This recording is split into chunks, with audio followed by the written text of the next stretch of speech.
Abortion is clearly wrong. I don't think anybody debates that. You wouldn't recommend that someone that you love have one. Okay, now, having clarified that, that mere statement doesn't eliminate the complexity of the situation. The first question is should everything wrong be illegal? That's a tough question. Everything that's wrong isn't illegal. Then there's the additional complication of the difference, let's say, in gravity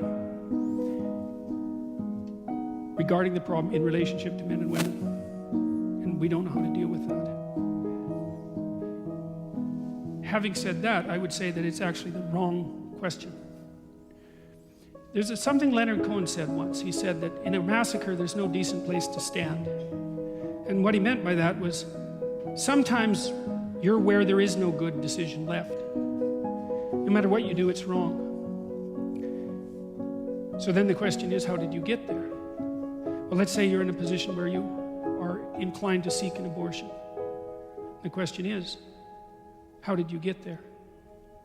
Now, we have a lot to straighten out about the sexual relationships between men and women in the modern world. They're bent and warped and demented out of shape. One of the things I see with young people, for example, is that they will engage in sexual acts with one another that they would not talk about with one another. I mean, couples will do that for that matter, like married couples will do that, but they're married, that's a different story. It seems to me that if you are willing to engage in a sexual act with someone with whom you would not discuss that act, you probably put the cart before the horse.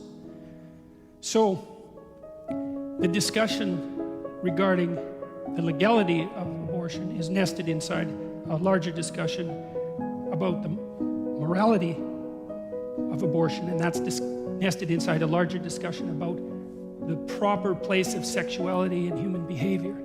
And to me, that's the level at which the problem needs to be addressed.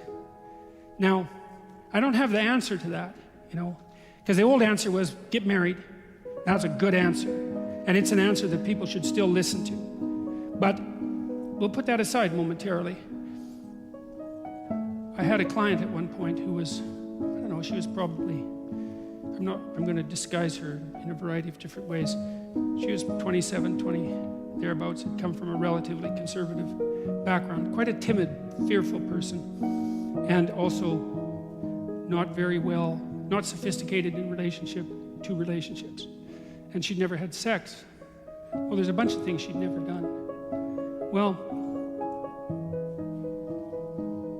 the answer from me to her wasn't continue to be timid about everything, because that wasn't working out for her. She needed to go have some adventures. Now, sexual adventures, like other adventures, are dangerous. And so you have to be very careful when you encourage people to go out and have adventures. But too much timidity and caution also constitutes a pathway to perdition, let's say.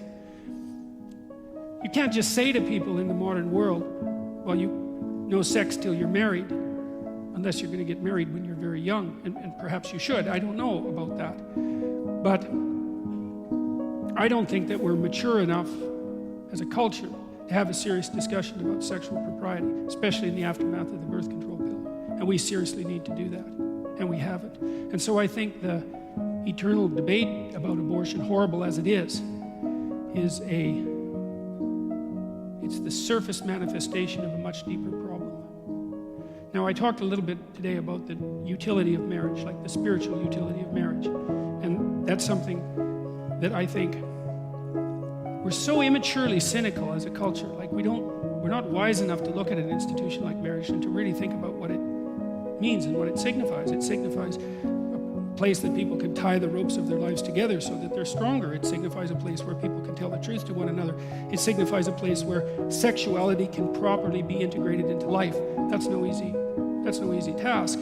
It's a place where children, at least in principle, can be put first and foremost, as they should be once they exist. And so there's a much broader discussion that has to happen, I think, before any concentration on the legality of abortion is liable to get anywhere at all. That's what it looks like to me. So that's the best I can do with that question.